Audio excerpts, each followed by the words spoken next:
సంఘస్థులందరికీ స్వాగతం. నేను మీ కాపర్ని. కడుపు తీపి లేని క్రైస్తవనన్, పేగు కూడా తెగని పసికందు హత్య. నిన్న మీరు హిందూ జనశక్తిలో చూసే ఉంటారు, నేను కూడా అక్కడే చూశాను. విషయం ఏంటంటే ఏలూరులో జరిగిందనమాట. ఇది ఆదివారం ఉదయం. సో ఒక అప్పుడే పుట్టిన పిల్లవాడిని బిల్డింగ్లో నుంచి బయటపడేశారు. పిల్లవాడు చచ్చిపోయాడు అనమాట. సో ఇది జరిగింది. వివరాల్లోకి వెళ్తే ఇది ఈనాడులో వచ్చిందండి న్యూస్. ఇంకా వేరే వేరే వాటిల్లో కూడా వచ్చినాయి. ప్రధానంగా ఇక్కడ వార్తల్లోకి వెళ్తే కనుక వివరాల్లోకి, ఎవరిది ఈ పాపం, ఆ బిడ్డకు ఎందుకీ శాపం? తల్లి పొత్తిళ్లలో నులివెచ్చగా సేద తీరాల్సిన శిశువు పుట్టిన మరుక్షణమే మృత్యుదరికి చేరింది. తెలిసి తెలియని వయసులో ఓ బాలిక వేసిన తప్పుటడుగు ఆ పసిబిడ్డకు శాపంగా మారింది అని చెప్పేసి అంటున్నాడు. ఏలూరు నేరవార్తలు న్యూస్ టుడే. తల్లి పొత్తిళ్లలో నులివెచ్చగా సేద తీరాల్సిన శిశువు పుట్టిన మరుక్షణమే మృత్యుదరికి చేరింది. తెలిసి తెలియని వయసులో ఓ బాలిక వేసిన తప్పటడుగు ఆ పసిబిడ్డకు శాపంగా మారింది. దీనికి బాధ్యులు ఎవరనే విషయమై పోలీసులు దర్యాప్తు చేస్తున్నారు. ఓ మిషనరీ వసతి గృహంలో ఉంటూ ఇంటర్ చదువుతున్న బాలిక గర్భం దాల్చడం ఏలూరులో చర్చనీయాంశమైంది. ఏలూరులోని ఓ మిషనరీ వసతి గృహం భవనం కిటికీ నుండి ఆదివారం ఉదయం ఓ బిడ్డను బయటకు విసరడం పక్కనున్న అపార్ట్మెంట్లోని ఓ మహిళ కంటపడడంతో ఆమె పోలీసులకు సమాచారం ఇవ్వడంతో టూ టౌన్ సిఐ రమణ సిబ్బందితో ఘటనా స్థలానికి చేరుకున్నారు. అక్కడికి వచ్చిన స్త్రీ శిశు సంక్షేమ శాఖ అధికారులు వసతి గృహం వెనుక వేరొకరి స్థలంలో పసిబిడ్డ విగతజీవిగా ఉండడాన్ని గుర్తించి అప్పుడే ఉంటుందని నిర్ధారణకు వచ్చారు. ఎందుకంటే ఇంకా ఆ పిల్లవాడి పేగు అట్లాగే ఉందన్నమాట. అది కూడా డిస్కనెక్ట్ కాలేదు ఇంకా పూర్తిగా. కొంచెం టైం పడుతుంది, బట్ పుట్టంగానే తర్వాత అప్పటికప్పుడు పడేశారనమాట బయట. వసతి గృహాన్ని పరిశీలించారు. డిఎస్పి శ్రావణ్ కుమార్ వసతి గృహ నిర్వాహకులతో మాట్లాడారు. అస్వస్థతకు గురైన సంబంధిత బాలికను 108 వాహనంలో మెరుగైన వైద్యం నిమిత్తం సర్వజన ఆసుపత్రికి తరలించారు. శిశువు మృతదేహాన్ని ఆసుపత్రి మార్చరీకి పంపించారు. విద్యార్థిని ఉండే గదిని, ఆమె స్నేహితులను పోలీసులు విచారించారు. క్లూస్ టీంను రంగంలోకి దింపారు. మిషనరీ వసతి గృహంలో గర్భం దాల్చిన బాలిక నంద్యాల నుంచి వచ్చి శిక్షణ పొందుతోంది. నగరంలోని ఓ కళాశాలలో ఇంటర్ ద్వితీయ సంవత్సరం చదువుతోంది. రోజు వసతి గృహం నుంచి కళాశాలకు వెళ్ళి వస్తోంది. ఈ ఘటనకు సంబంధించి ఓ మిషనరీ బ్రదర్పై అనుమానాలున్నాయి. నగర సమీపంలోని ఓ మిషనరీ కేంద్రంలో బ్రదర్లుగా శిక్షణ పొందుతున్న కొంతమంది తరచూ ఇక్కడికి వచ్చి వెళ్తుంటారని, ఈ క్రమంలో ఈ బాలిక పరిచయం పెంచుకున్న ఒకరి వల్లే గర్భం దాల్చినట్లు తెలుస్తోంది. నిర్వాహకులు గుర్తించలేకపోయారా?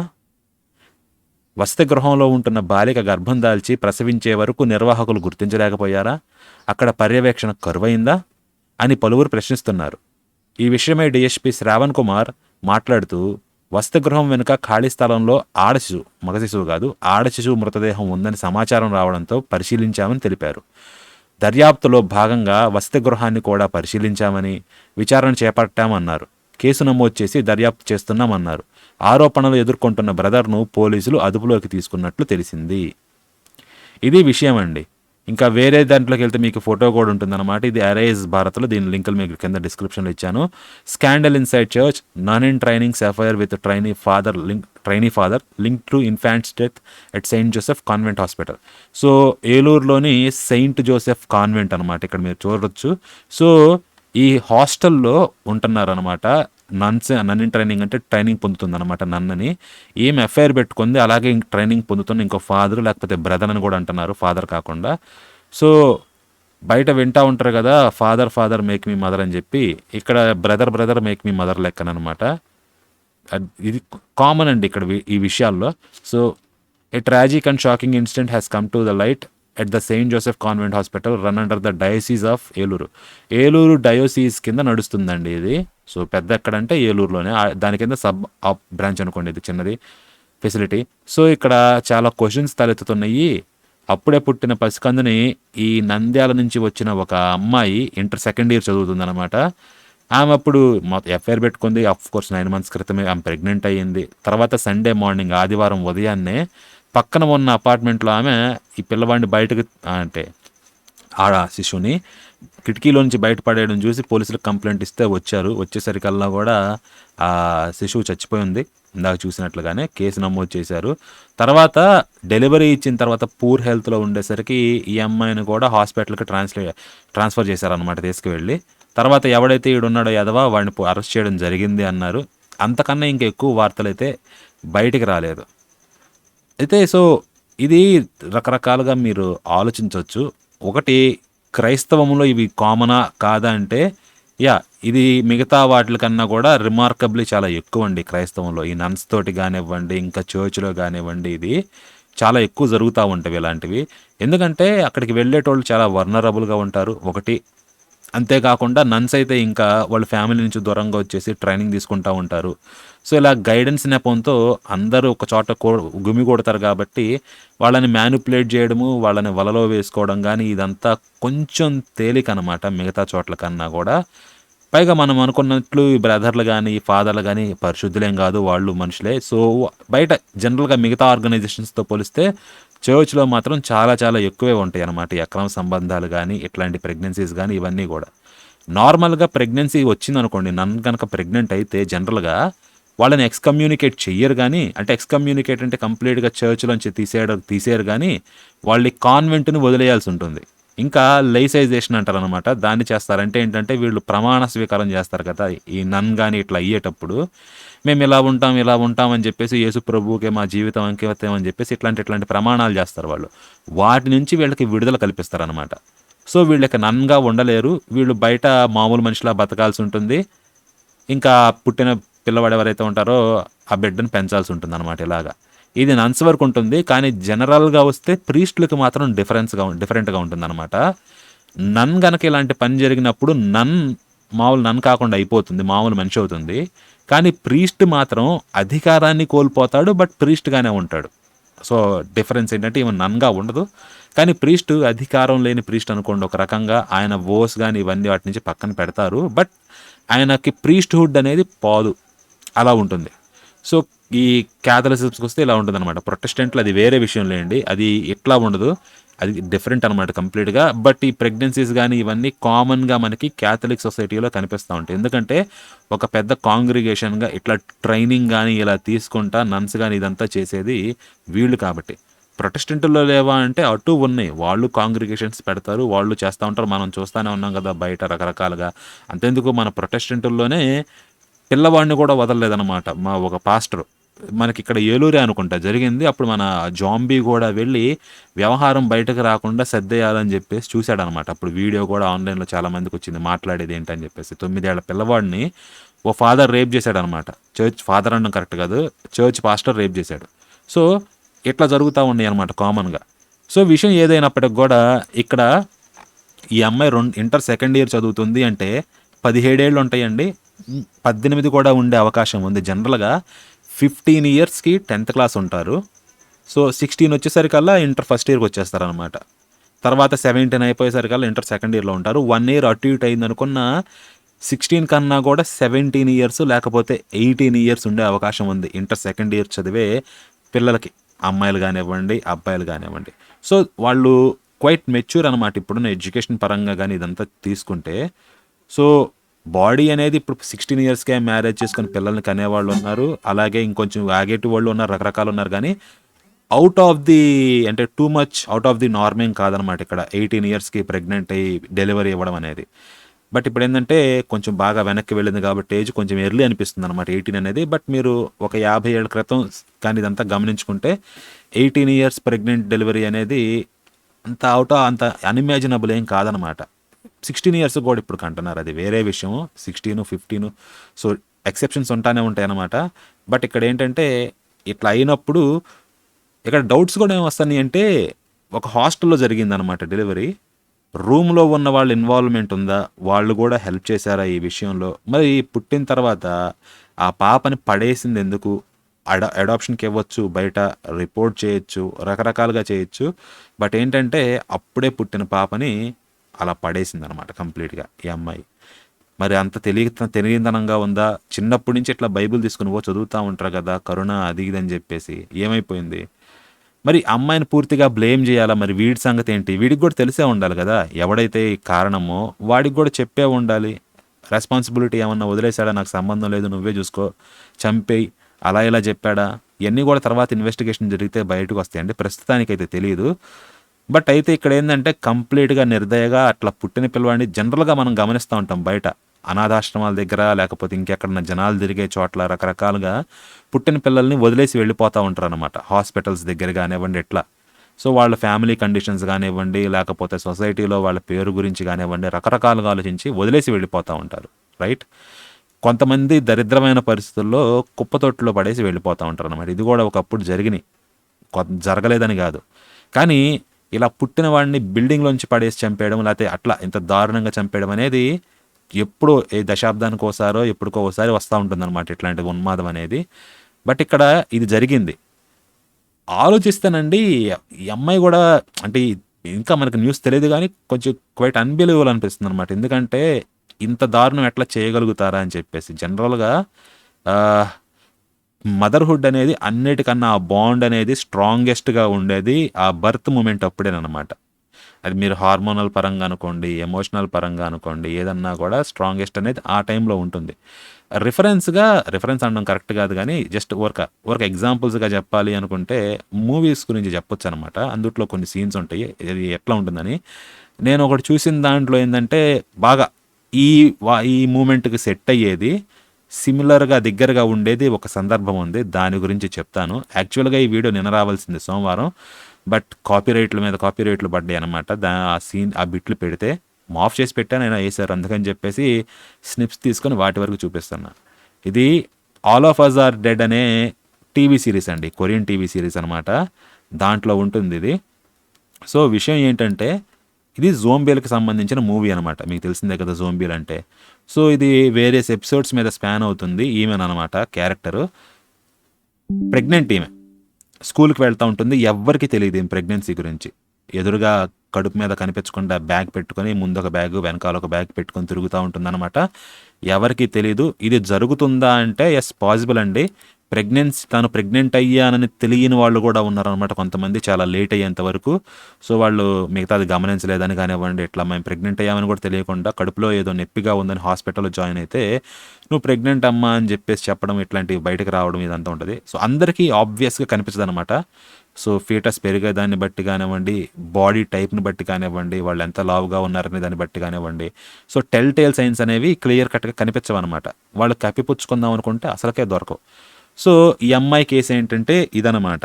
ఆ ప్రెగ్నెంట్ అనే విషయం తెలియదు, ఎవరికి చెప్పదు కూడా. సో ఇట్లా స్టార్ట్ అయినప్పుడు ఏంటంటే అక్కడ ఉంటుంది, ఆ సీన్ జరుగుతూ ఉంటుంది క్లాస్లో కానీ ఇట్లా. సో మొత్తం అంతా లేచి సడన్గా ఇది సీజన్ 1లో ఇది జరుగుతుంది. సో లేచి ఇక్కడ నాకు ఒంట్లో బాగోలేదు, నేను డాక్టర్ దగ్గరికి వెళ్తానని చెప్పేసి, సిక్ రూమ్ దగ్గరికి వెళ్తానని చెప్పేసి అడుగుతుంది అనమాట. సరే వెళ్ళమంటారు, వెళ్ళిపోతుంది. లోపలికి వచ్చినాక డాక్టర్ తోటి చెప్తుంది అనమాట, ఇట్లా నాకు ఒంట్లో బాగోలేదని చెప్పేసి. ఈమె చూసేలోపు అక్కడ ఫస్ట్ జోంబీగా మారిన అమ్మాయిని క్లినిక్లోకి తీసుకొస్తారు. ఇది నరేషన్ వెళ్తూ ఉంటుంది. ఆ అమ్మాయి ఏమో బాగా అప్పుడు జోంబీగా మారుతూ ఉంటుంది అనమాట. ఇక ఈ క్లినిక్ రూమ్లో ఇది హడావిడంతా చూసేసి ఈ అమ్మాయి బయటకు వెళ్ళిపోతుంది. ఈ అమ్మాయిని పట్టించుకోలేదు. ఇక ఈ అమ్మాయి బాధల్లో ఈ అమ్మాయి ఉండి ఇక బయటకు వచ్చేస్తుంది అనమాట క్లినిక్ నుంచి. తర్వాత క్లాసులో బ్యాగ్ కూడా తీసుకొని ఇట్లా క్లాసును వదిలేసి బయటకు వచ్చేస్తుంది. ఆలోపు ఏంటంటే ఇట్లా డాక్టర్ ఉంది కదా, ఇందాక ట్రీట్ చేస్తున్న డాక్టర్, ఆమెను కూడా ఆ జోంబీగా మారుతున్న అమ్మాయి కలవడం వల్ల ఈమె కూడా జోంబీగా మారుతుంది అనమాట. సో తర్వాత ఇది జోంబీ అవ్వడము, అందరినీ కరవడము, ఇక జోంబీ వైరస్ స్ప్రెడ్ అయ్యిద్ది. ఈలోపు ఈ అమ్మాయి స్కూల్లో నుంచి బయటకు వచ్చేస్తుంది అనమాట. ఇంటికి వెళ్తుందో లేకపోతే ఇంకెక్కడికో వెళ్తా ఉంది. మీరు చూడొచ్చు, ఎదురుగా బ్యాగ్ ఒకటి పెట్టుకుంటుంది. సో కవర్ చేయాలి అనుకుంటే కవర్ చేయొచ్చు అనమాట, అంత ఆబ్వియస్గా కనిపించకుండా. ఇట్లా కేసెస్ కూడా ఉన్నాయి. మరి ఈ అమ్మాయి ఈ ఏలూరు హాస్టల్ ఏదైతే ఉందో ఆ కాన్వెంట్లో చదువుతున్న ఈ అమ్మాయి కూడా ఇట్లాగే కవర్ చేసుకుంది. అయితే ఒకటండి, హాస్టల్లో ఉంటే మాత్రం ఎవ్వరికీ తెలియకుండా కవర్ చేసుకోవడం అనేది చాలా కష్టం. మిగతా వాళ్ళు పక్కన వాళ్ళు ఒకళ్ళిద్దరికన్నా తెలిసి ఉండాలన్నమాట కంపల్సరీగా, ఎందుకంటే వాళ్ళ హెల్ప్ లేకుండా ఉండడం కష్టం. బయటికి వెళ్ళి వస్తా విడిగా ఉంటుంటే, ఇట్లా స్కూల్కి వెళ్ళి వస్తా ఇది వేరు. మీరు అక్కడ ఉన్నంత వరకే కవర్ చేసుకోవాలి, మీ ఫ్రెండ్స్తో మాట్లాడకుండా తప్పించుకోవచ్చు. కానీ హాస్టల్ అన్నాక స్నానాలు చేయడాలు, బట్టలు తుక్కోవడాలు, ఇట్లా రకరకాలు ఉంటాయి అన్నమాట. ఒక్కళ్ళే చేయగలిగేది కాదు. సో బట్ ఎనీహో ఇట్లా బయటకు వచ్చేస్తుంది. బయటకు వచ్చి ఇట్లా నడిచేటప్పుడే వాటర్ బ్రేక్ అవుతుంది అనమాట.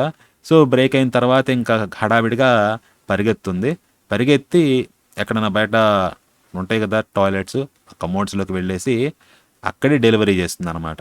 ఓకే, సో ఇది డెలివరీ అవుతుంది. చూస్తుంది పిల్లవాడిని, కనిపిస్తాడు. సో వెంటనే అక్కడ పెట్టేసి చేతులు కడుక్కొని, కాళ్ళు కడుక్కొని, మొహం కడుక్కొని, జుట్టు గిట్టు అంతా సరి చేసుకొని బయటకొచ్చేస్తుంది అనమాట. వెళ్ళేటప్పుడు ఒక్కసారి వెనక్కి చివరిగా ఒక లుక్ ఇస్తుంది.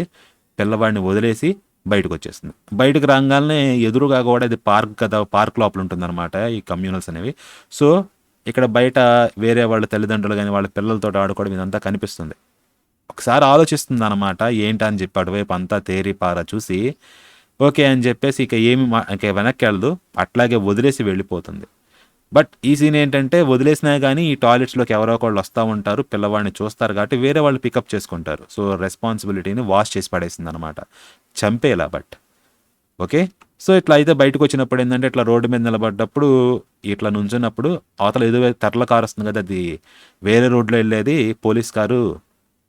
దారి అంటే యాక్సిడెంట్ అవుతుంది అనమాట, లోపల జోంబీ ఉంటుంది. అది కారు ఇటు తిరిగి ఈ అమ్మాయి మీదకి వస్తుంది. మీరు లోపల నుంచి చూస్తే ఇట్లా అమ్మాయి మీదకి వచ్చేసి ఎదురుగా ఉన్న నల్ల కారుని గుద్ది కరెక్ట్గా జస్ట్ మిస్ అవుతుంది అనమాట. ఫ్రంట్ ఈ అమ్మాయిని గుద్దేసేది దాదాపుగా, కాకపోతే జస్ట్లో ఎస్కేప్ అవుతుంది. సో మీరు చూడొచ్చు. తర్వాత ఏంటంటే లోపల ఉన్న జోంబీలు కూడా బయటకు వస్తాయి, అందరినీ మారడం కానీ ఇవన్నీ కరవడం కానీ చేస్తాయి. సో అది జరుగుతుంది. ఇది జరిగిన తర్వాత ఇదంతా ఈ అమ్మాయి చూస్తుంది. ఓకే, చూసిన తర్వాత పారిపోతుంది అనమాట మొత్తం. ఇక అక్కడి నుంచి ఉండకూడదని చెప్పేసి గబగబా పారిపోయి మళ్ళీ ఈ పిల్లవాడిని ఎక్కడైతే వదిలేసిందో అక్కడికి వచ్చి వీడిని తీసుకొని బయటకు వచ్చేస్తుంది అనమాట. బయటకు వచ్చేస్తే అందరూ జోంబీలుగా కరుస్తూ ఉంటారు. ఇక ఈ అమ్మాయి కూడా ఆ సీన్ని వదిలేసి పారిపోతుంది. దారిలో వేరే వాళ్ళు వస్తూ ఉంటారు అనమాట, అటు ఇటు ఎదురవుతూ ఉంటారు. ఇక్కడ వాళ్ళని కూడా పట్టించుకోకుండా వెళ్ళిపోతూ ఉంటుంది. సో ఇది తర్వాత రాత్రి అవుతుంది అనమాట. రాత్రి అయ్యేసరికల్లా ఏమవుతుందంటే ఇక సిటీలో అటు ఇటు తిరుగుతూ ఉంటుంది. ఎక్కడ దాంకోలేదా ఎందుకు అని చెప్పేసి మీరు అడగొద్దు. ఓకే, తిరుగుతుంది అనమాట. అయితే ఈ అమ్మాయిని కూడా జోంబీలు కరుస్తాయి, మధ్యలో ఎప్పుడో కరిచేది చూపించరు అనమాట. సో ఇక పరిగెత్తా ఉంటుంది అనమాట మొత్తం, ఎందుకంటే మారిపోతుందని తెలుసు తర్వాత. సో గబగబా వచ్చేసి అటు ఇటు తిరుగుతుంది. ఆలోపు వెనకాల ఇంకొక జోంబీ వెంటబడతాడు. ఇక పారిపోతుంది, ఒక రెస్టారెంట్లోకి వస్తుంది. రెస్టారెంట్లోకి వచ్చేసినాక ఇక మొత్తం అంతా చూస్తుంది అనమాట, బయట జోంబీలు వచ్చేస్తాయి. ఇక ఈయన కూడా మారిపోతుంది కాబట్టి అర్థమయ్యి పిల్లవాడికలు చూస్తుంది. ఒకసారి అట్లా చూసేసి ఇక అంతా కూడా బాధపడి గట్టిగా ఒకసారి అట్లా హత్తుకొని పిల్లవాడిని టేబుల్ మీద పెట్టి చుట్టూ కుర్చీలు అడ్డం పెట్టేసి ఇక ఆ మారిపోయేది కానివ్వండి, ఆ ఒంట్లో కదలికలు ఇదంతా కూడా అర్థమయ్యి వెంటనే డోర్ దగ్గరకు పోతుంది, అడ్డం పడుతుంది. అక్కడ రిబ్బన్ లాంటిది ఉంటుంది కదా, దాన్ని తీసుకొని కట్టేసుకుంటుంది అనమాట తను తాను డోర్కి కదలకుండా. పిల్లవాడు అక్కడ ఏడుస్తూ ఉంటాడు. మొత్తం అంతా కట్టేసుకొని తాను మారిపోతే మళ్ళీ ఈ అమ్మాయి కూడా జోంబీ అవుతుంది కదా, అందుకని చెప్పేసి మొత్తం ఇట్లా డోర్కి అడ్డంగా పడి కట్టేసుకుంటుంది చివరాఖరికి. చూడొచ్చు మీరు. సో ఫైనల్లీ ఒక్కసారి అట్లా చూస్తుంది అనమాట పిల్లవాడికి వెళ్ళి. ఇక ఆ తర్వాత చచ్చిపోతుంది,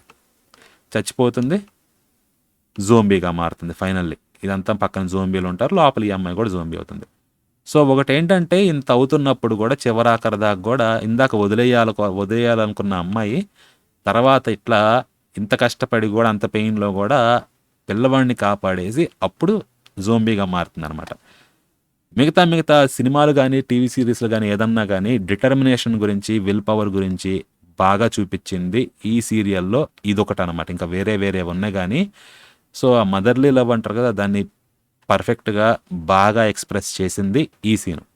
ముందు వదిలేసినా కానీ తర్వాత తనను తను రిడీమ్ చేసుకుందన్నమాట, చేయాల్సిన పని చేసి. ఇది ఒక ఎగ్జాంపుల్. ఇది ఒకటే కాకుండా తర్వాత ఇంకొకటి కూడా ఉంటుంది ఇట్లాంటిదే మూవీ. ఇది ఒక డాక్యుమెంటరీ అనమాట. ఇది యానిమల్స్ తోటి, అంటే గ్రాఫిక్స్ తోటి కాదు, బయట యానిమల్స్ని తీసిన డాక్యుమెంటరీని ఒక మూవీలా, ఒక కథలా ఉండేలా అల్లారనమాట. ది లాస్ట్ లయన్స్ అని చెప్పేసి 2011లో వచ్చింది, పాత డాక్యుమెంటరీ. బట్ చూడొచ్చు అనమాట, 1.5 గంట ఉంటుంది దాదాపుగా. సో ఇదేంటంటే ఒక సింహం అనమాట. సింహము దాని పిల్ల యొక్క స్టోరీ బాగుంటుంది. ఎవరైనా చూడకపోతే చూడండి, ది లాస్ట్ లయన్స్. ఇది documentary. The most powerful force in nature is a mother's love అని దీని ట్యాగ్ లైన్. సో ఇట్లా మదర్కి చైల్డ్కి మధ్య ఉండే బాండ్ని చూపించేవి చాలా ఉన్నాయి, అనేకం రకరకాల. మనకి మమ్ అని చెప్పేసి కానివ్వండి, ఇట్లా రకరకాల సినిమాలు కూడా వచ్చినాయి. ఇవన్నీ కూడా ఇలా ఇన్స్పైరింగ్గా ఉంటాయి.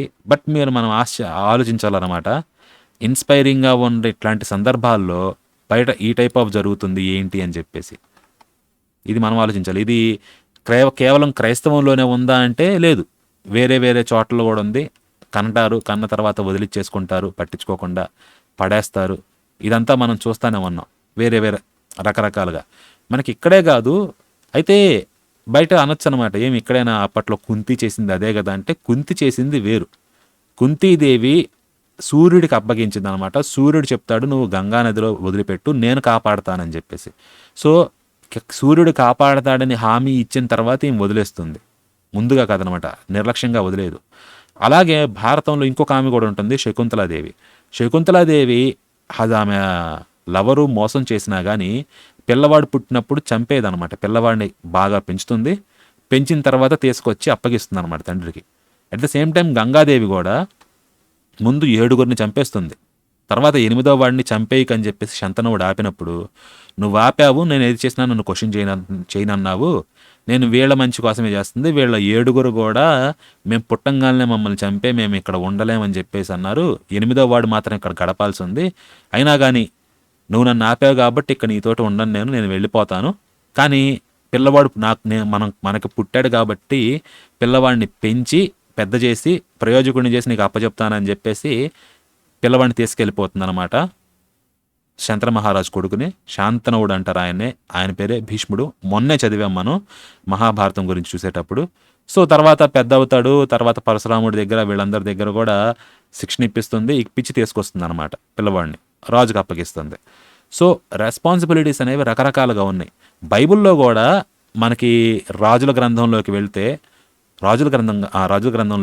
మొదటి రాజుల గ్రంథంలో సొలొమోను యొక్క జ్ఞానం గురించి చెప్పేటప్పుడు ఆయనకి ఎట్లా అంటే, ఆయనకి ఎదురుగా ఒక పరీక్ష వస్తుందన్నమాట. 2 తల్లులు వచ్చేసి ఈ పిల్లవాడు నా పిల్లవాడు అంటే నా పిల్లవాడు అని చెప్పేసి కొట్టుకుంటా ఉంటారు అనమాట. ఓకే, ఎలా వస్తుందంటే ఇక్కడ ఓకే కొట్టుకుంటా ఉంటారు, మనకు తెలిసిందే కదా. అయితే సొలొమోన్కి డిసైడ్ చేయడం అర్థం కాదనమాట, ఏం చేయాలని చెప్పేసి. ఓకే, పిల్లవాడిని 2 మొక్కలు చేయండి, ఒక మొక్క ఈమెకి ఒక మొక్క ఆమెకి ఇచ్చేద్దామని చెప్పేసి టెస్ట్ పెడతాడు.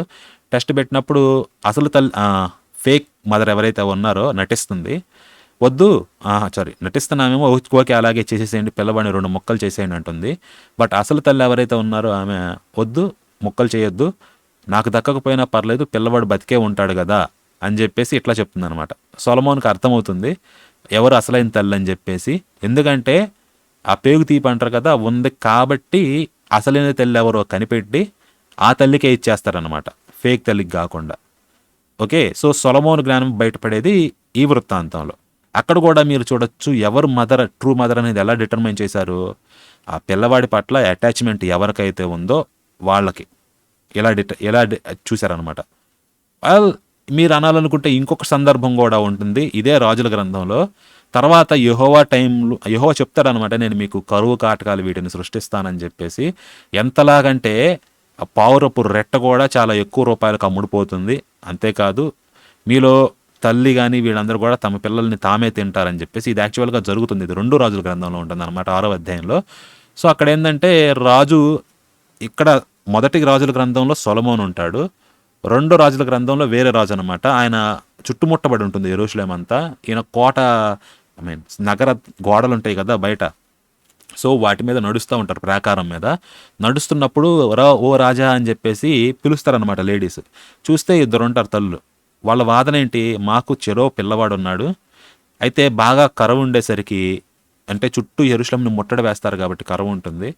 సో కరువు ఉండేసరికి వాళ్ళు ఏమనుకుంటారంటే, ఓకే 2 ఉన్నాం కదా పిల్లలు, ఒక పిల్లవాడిని ఈరోజు చంపుకొని తిందాము, ఇంకో పిల్లవాడిని ఇంకో రోజు చంపుకొని తిందామని చెప్పి వంతులు వేసుకుంటారు.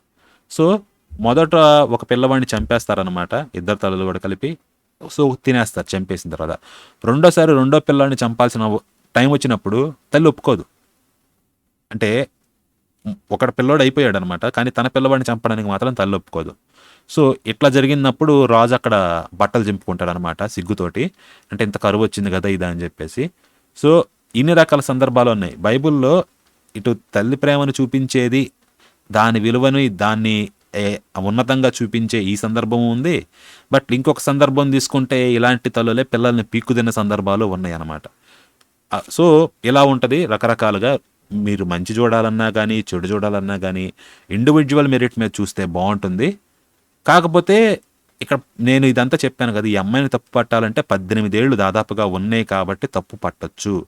ఎటువంటి తప్పు లేదనమాట అందుట్లో. ఏదన్నా 10 ఏళ్ళో, 11 ఏళ్ళో, 12 ఏళ్ళో అయితే అర్థం చేసుకోవచ్చు కానీ చిన్నపిల్ల అని చెప్పేసి. ఇంత ఏజ్ వచ్చినాక ఈ అమ్మాయి చేసింది కంప్లీట్లీ ఇంటెన్షనలే. ఇప్పుడు ఎలాగంటే నిర్భయ కేసు తీసుకోండి, అందుట్లో మిగతా వాళ్ళందరూ అయిపోయారు కానీ ఒకడు జూవెనైల్ అని చెప్పేసి వాడికి పెద్ద శిక్ష పడకుండా తప్పించుకున్నాడు. ఇది కరెక్ట్ కాదు. 18 ఏళ్ళకు ఒక 2-3 నెలలు తక్కువైతే వాడు జూవెనైల్ అని చెప్పేసి ఇంత పెద్ద క్రైమ్కి పనిష్మెంట్ ఇవ్వకుండా వదిలేయడం కరెక్ట్ కాదు కదా, 2 నెలలు తప్పని చెప్పేసి. నా ఒపీనియన్ అయితే వాడికి కూడా అదే లెవెల్లో క్యాపిటల్ పనిష్మెంట్ పడాలన్నమాట, సింపుల్గా చెప్పాలంటే. సో ఇక్కడ ఈ అమ్మాయి ఎవరైతే ఉందో, ఈ అమ్మాయి పేరు కానీ అదేది బయటకు రాలేదు. సో ఈ అమ్మాయి కంప్లీట్గా అసలు ఏమాత్రం కూడా క్రైమ్ నుంచి అబ్జాల్వ్ కాదు.